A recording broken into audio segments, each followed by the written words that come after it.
Welcome to Motion Cuan. Cari untung bareng teman.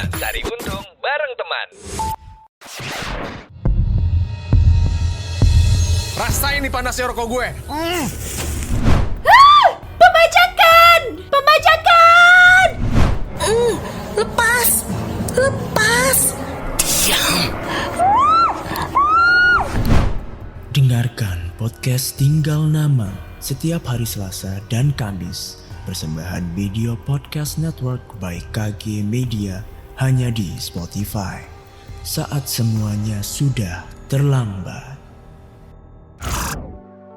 Halo Sobat Medio, saya Dion Rafael, seorang FinLife Partner. Di episode kali ini, saya akan kasih tahu nih bedanya BPJS dengan asuransi kesehatan swasta. Kalau sebelumnya, saya udah kasih tahu istilah polis. Nah, kamu boleh mampir dulu nih ke episode sebelumnya untuk lebih paham mengenal asuransi dan cara klaimnya dan istilah asuransi. Sebelum mendengarkan saya kali ini, jangan lupa untuk follow dan beri rating terbaikmu untuk podcast Cuan di Spotify.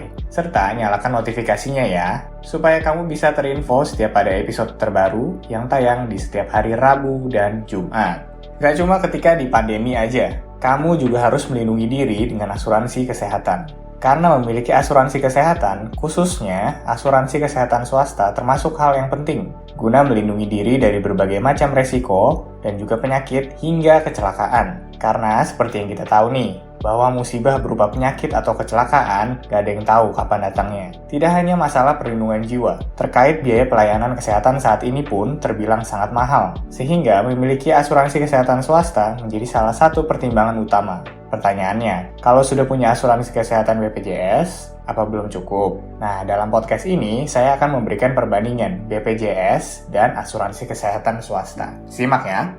Kemarin saya udah kasih tahu nih, mengenai asuransi yang sesuai dengan kebutuhan dan bebas memilih mau menggunakan dari pemerintah atau asuransi swasta. Pertanyaan ini selalu ada. Dan apa nih bedanya? Kalau yang disediakan pemerintah, itu pasti ada batasan penggunaannya. Dan tentunya fasilitas yang tersedia ya sesuai yang dikasih pemerintah aja. Jadi kita nggak bisa milih nih maunya yang seperti apa. Nah, dengan punya asuransi swasta, kamu bebas memilih plan apa aja yang kamu akan ambil sesuai dengan premi yang kamu bayarkan. Dilihat dari besarnya premi, jelas asuransi pemerintah lebih terjangkau dibandingkan asuransi swasta. Tapi dari segi manfaat, asuransi swasta menawarkan manfaat yang lebih luas dan juga lengkap. Bicara soal jangkauan, kalau asuransi swasta itu bisa pilih mau di-covernya sampai ke negara mana. Sedangkan asuransi pemerintah berlakunya hanya di Indonesia. Dan kalau asuransi swasta itu ada agen yang bantuin kamu untuk klaim. Sedangkan kalau asuransi pemerintah, ya harus kalian sendiri yang melakukan klaimnya. Nah, itu tadi dia beberapa perbedaannya. Nih, kira-kira mana yang lebih cocok buat kamu?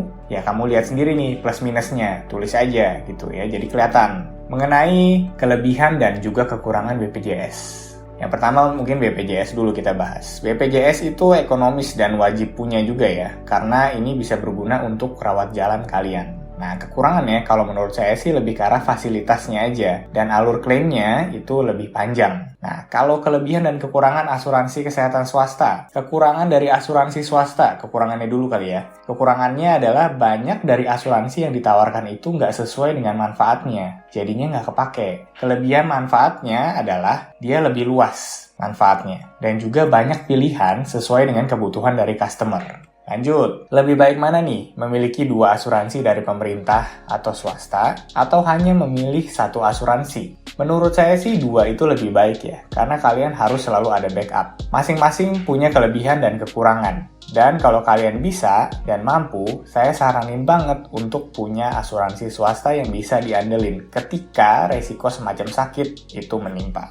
BPJS dan asuransi swasta adalah dua hal yang wajib kalian punya. Biar kedepannya kalian itu selalu terlindungi dari kesulitan finansial. Sakit itu mahal, dan jangan sampai keuangan kalian itu boncos gara-gara bayarin biaya rumah sakit. Yang kedua, punya asuransi itu sedini mungkin. Jangan tunggu kejadian baru menyesal. Begitu aja kesimpulan dari podcast kali ini. Terima kasih buat kamu yang udah mendengarkan episode Cuan kali ini. Jangan lupa untuk follow Instagram dan TikTok @medio_by_kg_media atau di Instagram @motion975fm dan Instagram saya ada di @dion_rafael. Kirimkan saran dan email ke podcast@kgmedia.id dan dengarkan terus podcast Cuan di Spotify untuk mendapatkan banyak inspirasi menarik seputar keuangan, investasi, dan aktivitas finansial lainnya. Saya Dion Rafael, FinLife Partner, izin pamit dulu. Tunggu episode selanjutnya ya. Bye-bye. Itu dia Motion Cuan. Cari untung bareng teman di minggu ini.